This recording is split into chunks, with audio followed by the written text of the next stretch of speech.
morning, my little maker spacers. This is Reynolds from Newport Library, and I have a bag full of broken crayons because, as you know, we go through a lot of crayons in our class, and we do makerspace art and just around the school. So I've been asking my students as well as my library helpers to take the papers off and let's make some new crayons and upcycle. Follow along. All right, well, so far, these are all the ones that I have, and I separated them into colors. And so everyone's hard work has paid off. I've got wonderful colors. And sometimes I like to mix up the colors and come up with different combinations. So after sorting my crayons, I'm now going to preheat my toaster oven. I like to bake or my crayons in an outside oven. You have to absolutely have your parents' permission and supervision in order to melt these crayons, okay? Do y'all understand me? That you have to have your parents' permission. They need to do this with you. The temperature is 275, and I'm going to let them bake for 10 to 13 minutes, and I'm going to stand here for the whole 10 to 13 minutes. I'm not going to go off and do something else, right? Makers, bakers, that's right. You're not going to go do anything else, okay? And I'll show you when they get to the right consistency. While I'm waiting for my oven to preheat to 275 degrees, sorry about the noise, I'm going to sort some more of my crayons.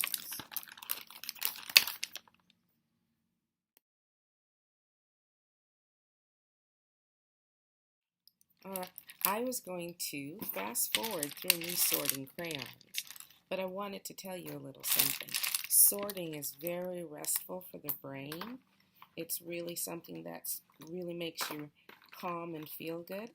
At least some of us, and we've talked about different types of brain types and how we all are a little different.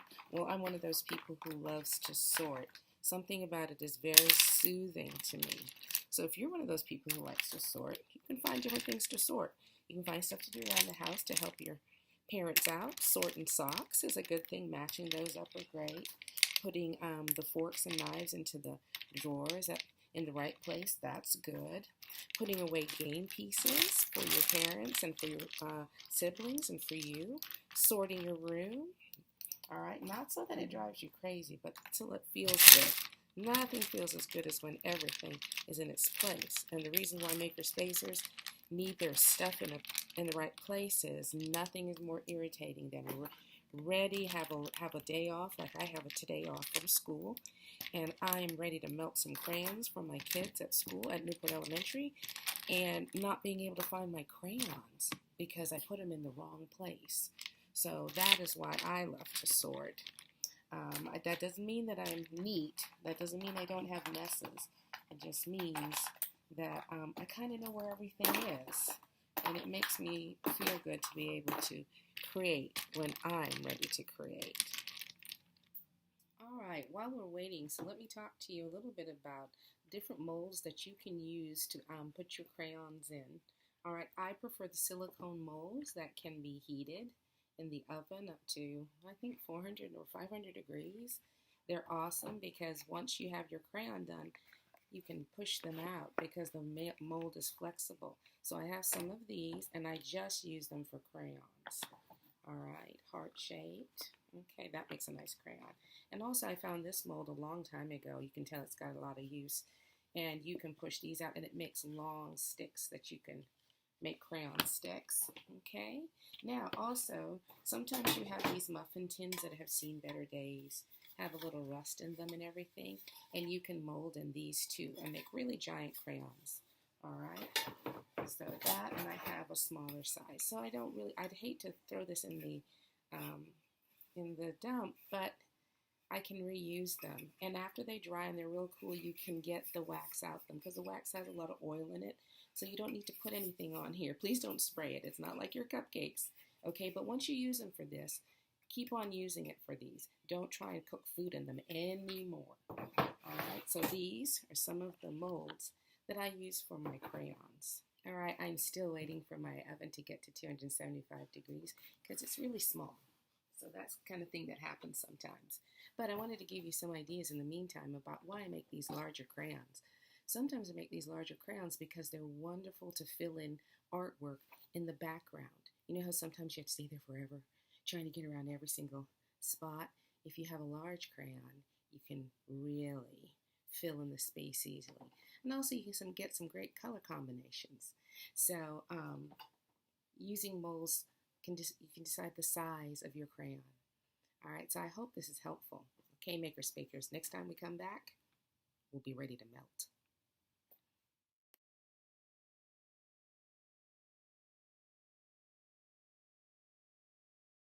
All right, our temperature is just right, and I think I'm going to start with these first. I'm going to put together a collection of the 2 trays and melt those first, and then I'm going to try the rest at a later date, and then I'll show you all the results at the end.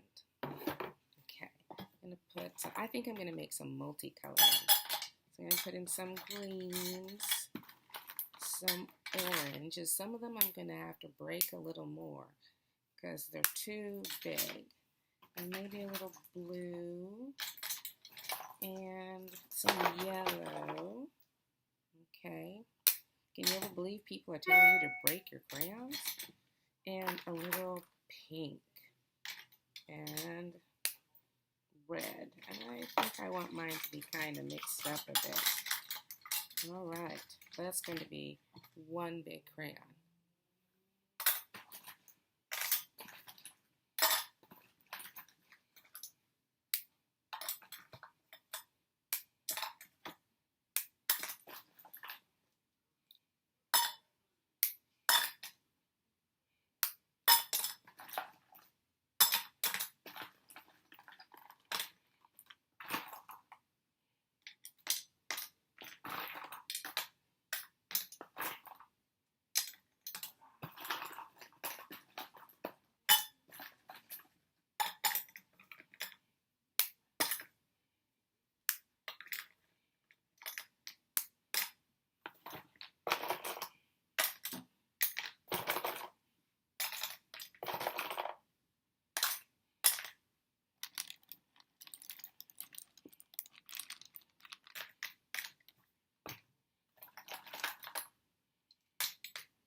My oven has a timer on it, so I'm going to put the timer on for 13 minutes, but I'm not going to leave the room. The garage. I'm going to stay out here and keep an eye on it while I'm working on my next tray. Remember, melt these crayons with adult supervision. It's very important. I don't want anybody getting burned, and I don't want anybody having any hot wax fall on them. Please make sure you have your parents' permission and supervision.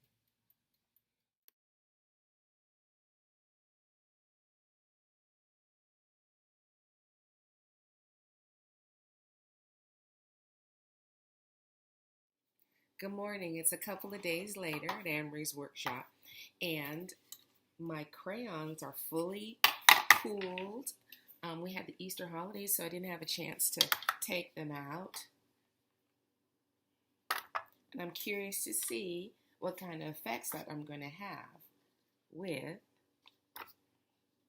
my melted crayons, or upcycled crayons if you want to be fancy. Okay, makers, I'll be back. So this is how they came out. These are my heart-shaped ones, and these are the ones that were in my old muffin tin. The long ones that I poured, I had a hard time getting them without breaking them. But I think either one, they're still great crayons.